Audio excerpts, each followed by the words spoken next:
Hold on. I'm trying to look at that. No, I can. Yes, I can. I can see like a camera though in front of your face. It's like it's your camera. There you go. Yeah. I wasn't sure if I you're was just using looking. your phone or. Yeah, Hey guys, we're live, Joe. Fantastic.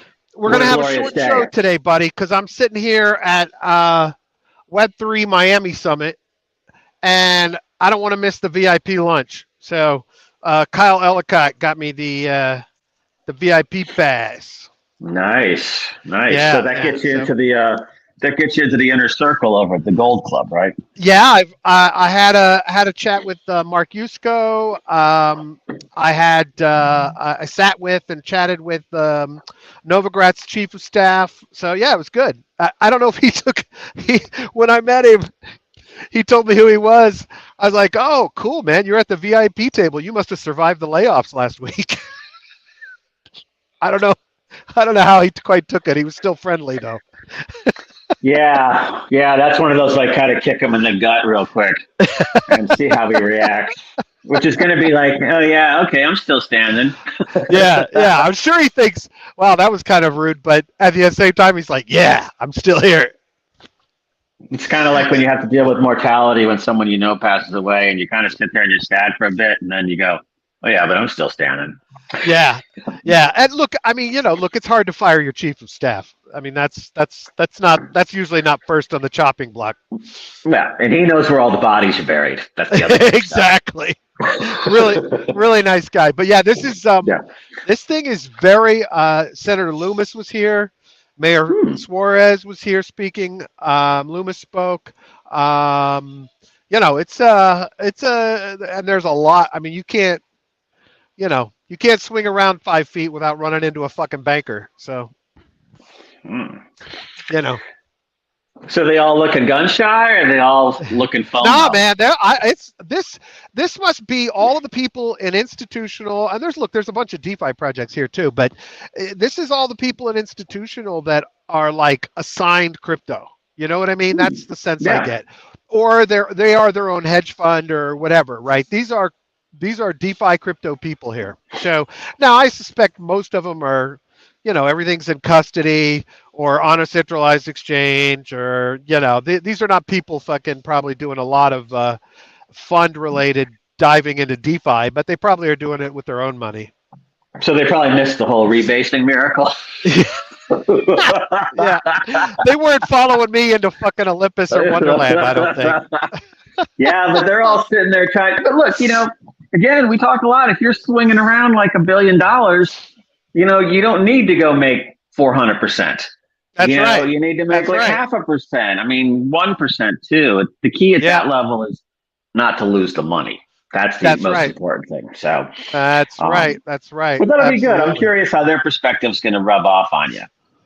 Yeah, it's so far. The panels have been interesting. It's a mix of, hey, we got to have the regulators come in, and hey, fuck the regulators. So it's like, they've done a good job of dividing up the points of view. So that's nice. That's always good to see. Yeah, high-end TradeFi typically doesn't like the regulators either. So, yeah. Of course. So that inspired me to tweet out again about, I think one of the big moves here is, again, listening to Senator Loomis, listening to Suarez, who's big, anti-regulatory kind of guy. It just inspired me to retweet about this idea that, I think the aggressive offense approach for DeFi and regulatory with politicians is we need all of finance on chain so that we can protect users, protect investors, make things transparent. So, look, I'm going to keep fucking beating that drum. I probably won't get anywhere with it, but I'm going to keep beating it. Shizi says, Brad's with boots to the ground for us. Yeah, man, I'm here for you guys. Representing. Made some good connections already. Met a guy out of Singapore who has a huge lending and supply chain platform, and they're on the fintech side, but they want to move into crypto and DeFi. So I walked him through how Alchemix works, liquidity, et cetera, on the lending world and DeFi, and then told him, I'm like, look, we've got the connections. If you want to hook up and deep dive, because he's just getting started in DeFi. It's always really interesting to kind of see that perspective of these fintech guys. This is the CTO of the Singaporean fintech firm who's not really looked at it at all, right? I mean, he understands Bitcoin, he understands crypto in general, but he has no idea what happens in DeFi. Like watching his jaw drop when I talked about how Alchemix works was just fucking hilarious, because it's like they are to even imagine that something like that exists is a little tough for them to grasp. So, well, I could see him going back to the home firm and talking about Alchemix, and then all the old guys are going to be like, I mean, they're not even going to go, wait, is this like Terra or is this like FTX? They're going to be like way back to like, this doesn't make sense. Exactly. That's crazy. Exactly. So I'd love to watch that conversation. That'd be wonderful. Well, maybe we could get looped in with the old guys. Who knows? We'll see what happens. I know you're getting pretty close to that anyhow, so you can use your card to get us in, right? That's it. Hey, I don't have a ton of news today. I did want to talk about something. There was a piece that came out saying that the number of smart contracts deployed on Cardano grew 100% year to date. Which my first joke would be, oh, so now it's 4, but it's actually that's actually not the case. There are now 947 Plutus smart contracts on the 947 Plutus smart contracts on the Cardano network at the beginning of the year, and the figure has now surged to 3,790, so almost 300% growth. Their headline is wrong, but the reason I bring this up is, we all make light of Cardano. We talk about what a fucking joker the founder is and how they have no respect, et cetera, et cetera. But what Charles Hoskinson is doing behind the scenes is he is working to make Cardano the regulated DeFi play. And so his goal is to slide in the back door with politicians, literally and figuratively, and get Cardano to be the default, kind of blockchain, DeFi, crypto play for the regulated industry. And if we don't watch these kinds of things and keep track of these kinds of things, and if we just kind of make light of these people and laugh him off because he's such a fucking asshole, we could end up, with a real problem with Cardano being the default, and that nobody wants that fucking mess being the default. So no. Excuse me. One thing. Bless you. Thank you. Didn't he do an ICO? I don't know if Cardano. I guess Cardano probably did an ICO. It would make sense. Has he settled up yet? Probably. And they got so much fucking money sitting around that they could. Okay, thanks, Gary. No, because I'm gonna. Here's a little extra for Christmas for Hanukkah for the kids. But okay. My thing is isn't ETH already the regulated? Essentially, going to be the regulated chain. You would think, but I really look. I've seen a couple of things from him where it's obvious he's kissing up to regulators. Like, we will be the ones that do KYC. We will be the ones that are going to be regulatory compliant. And you just don't want politicians to go, oh yeah, Cardano, that's the one, right? And we have that whole strange phenomenon, but where for some fucking reason, because of the way they market this on YouTube, on social, it's like the default fucking buy for like 40% of people that come into crypto. The first thing Cardano? They fucking buy, it's fucking ADA. And it's like, I think what I've learned about that is that there's this entire incentive, like affiliate mechanism built into the Cardano ecosystem. So all of these people are so hardcore because the more they get signed up, the more money they make. They're making more Cardano. I don't know how it works. I don't know if it increases your staking revenue. Ponzi scheme to me. A little bit, yeah. There you go. I'm gonna grab Senator Loomis and let her know Cardano. But Senator Loomis, Senator. She knows her shit. She's more of a Bitcoin maxi anyway. So anyway, we just all need to be vigilant. We need to make sure that the shitheads of the industry don't slide in and get levels of control. So well, all those guys, whether it's Tron, Stellar, or Cardano, are all looking for a future basically at this point. So they're not like Algorand, or I'm not going to pick on Algorand, but there's, we know what the new stuff is that we really like.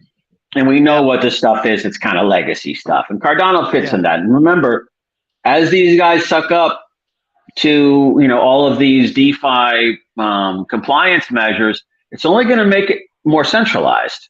So That's you're right. going to have to be super careful. Don't get suckered in like at FTX or Celsius and those places and go staking stuff there.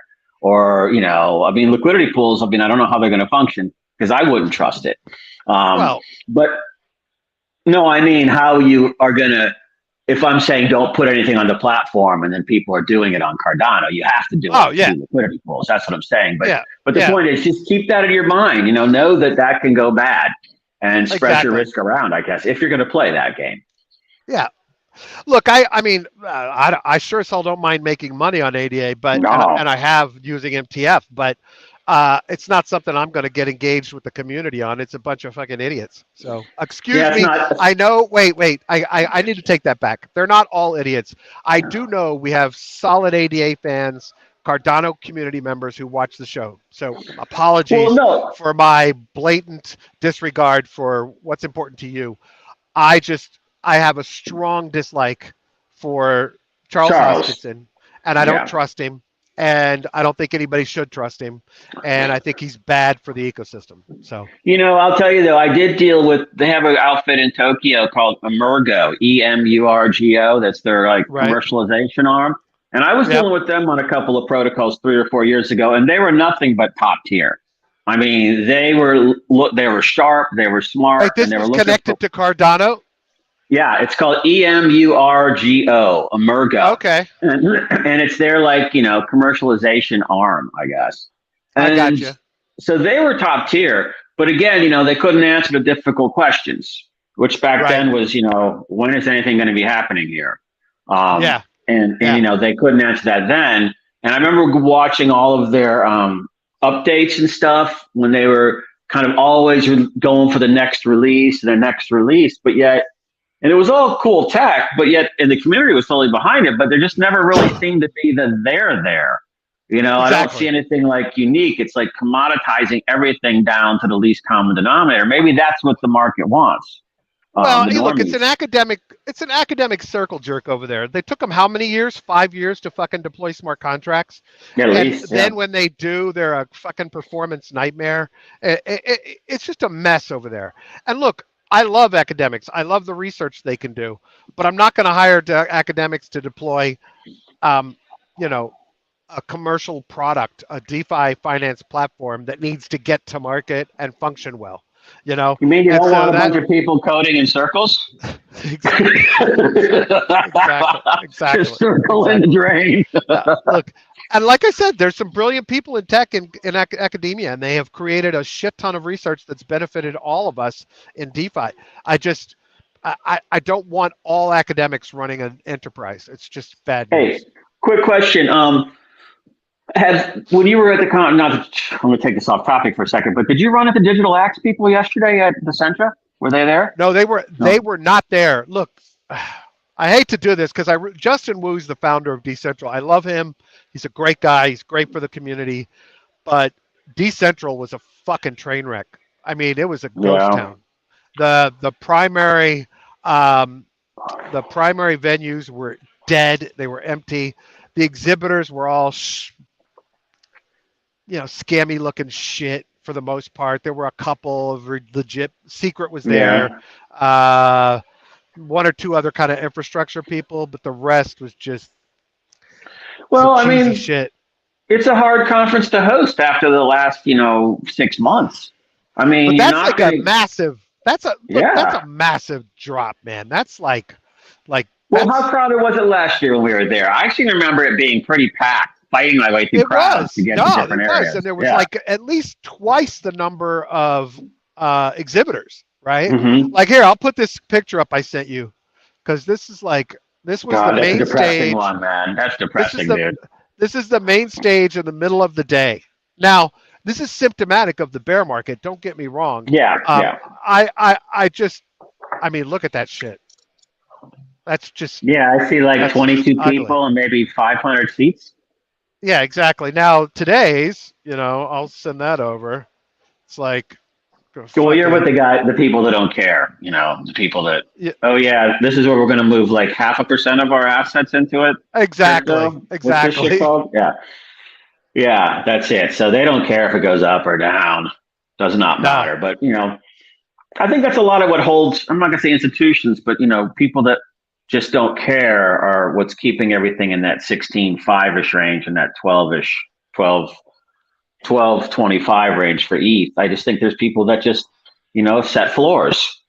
Yeah. And institutional guys in here too can set big floors as well. Absolutely. And they're getting ready to load up because, you would load up now, or you would load up if it goes down more. You would load up in those ranges because you know where those floors are. So yeah, this is the conference I'm at today, and you can't even see half the room. Like, this is not even like, I mean, it's wall to wall. Where's this one? Where's this one? Which venue? Intercontinental. Oh yeah, that's a great location. Yeah. Yeah, oh my God, this place is so much nicer than James Knight Center. Yeah. Knight Center looks like it hasn't been touched up since 1973. It needs to be just torn down because there was a lot of competition when Miami Beach redid their convention center and downtown wasn't. And so there's a lot of debate over what was downtown going to do. And they had all these ambitious plans, but I don't think they built any new venues. Yeah, no.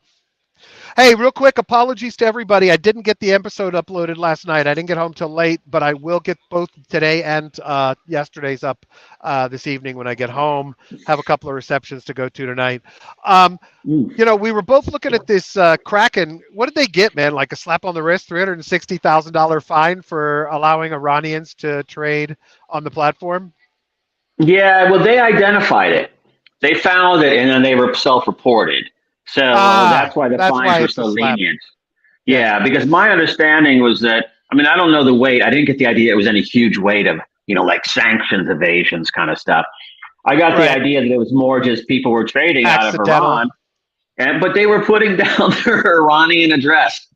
So, it should have been caught by compliance. It didn't get caught. Nobody was checking it. Yeah. It's not bad. I guarantee you there was no compliance. Yeah. Well, look, you know me, I like I said, I have Iranian friends, right? Yeah. Iranian Americans, and then I have people who no longer live in Iran but are Iranian that I can't do business with. I'm friends with the guy that created the first web-based wallet for all of crypto, like back in 2012, 2013. And he has this amazing platform. He has connections around the world.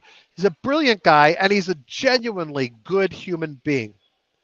And have wanted to do business with him for years, and I can't do business with him because he's Iranian. Is he based in Iran? No, he's in the UAE, but he can't. He's an Iranian citizen, and because our American, embargo or policies like this don't focus on individuals, they focus on an entire fucking country. It harms the individuals who are not supporters of the regime or the whatever they are, and actually opposes it, but they can't be helped. It's funny. Not funny, but I was reading a New York Times piece this morning. All of these people who were being chased by the Russian police for opposing the war in Ukraine. There's all of these young couples who escaped Russia. They went to Mexico and they hit the border of the United States, asking for asylum, political asylum. Had proof of the police coming after them, had proof that they were being chased and all this shit. They were all of these people have been put in jail, $30,000 bond, holding cells, 6 months, 9 months. People have been beaten. People have been ill and not medically treated. And it's like, what the fuck, people? Why can't we get our shit together? Well, dude, if you were in a war thing, wouldn't your first move be to send a bunch of people across the border to try to infiltrate the target? Of course, but you could check. That's why they're behaving that way. Yeah, but look, you could check these people out without